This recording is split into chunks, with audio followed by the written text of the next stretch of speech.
Starlink почнува да ги користи корисничките податоци за Ви. Компанијата на Елон Маск ја ажурираше политиката за приватност, овозможувајќи податоците од над 9 милиони корисници да се користат за тренирање на моделите на вештачка интелигенција, како што е Grok. Клучни измени. Автоматска согласност. Од 15 јануари, податоците се користат за машинско учење, освен ако корисникот експлицитно не се откаже. Широк опсег на податоци. Се собираат локации, IP адреси, но и комуникациски податоци како аудио и визуелни информации. Цел на промената. Овој потек треба да го зајакне развојот на компанијата X и предпланираното излегување на SpaceX на берзата. Реакции.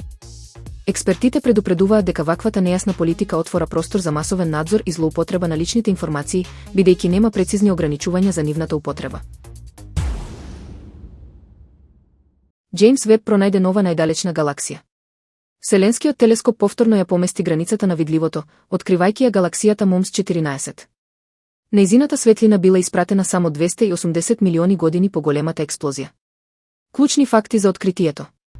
Нов рекорд, со измерено црвено поместување, ова е официјално најоддалечениот спектроскопски потврден објект во Вселената.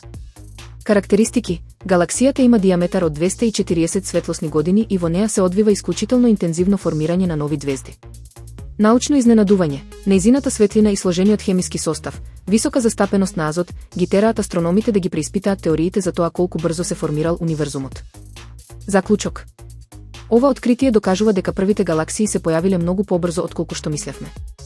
Научниците сега се надеваат дека со помош на Џејмс Веб ќе успеат да ги снимат и првите ѕвезди кои некогаш заблескале во космосот.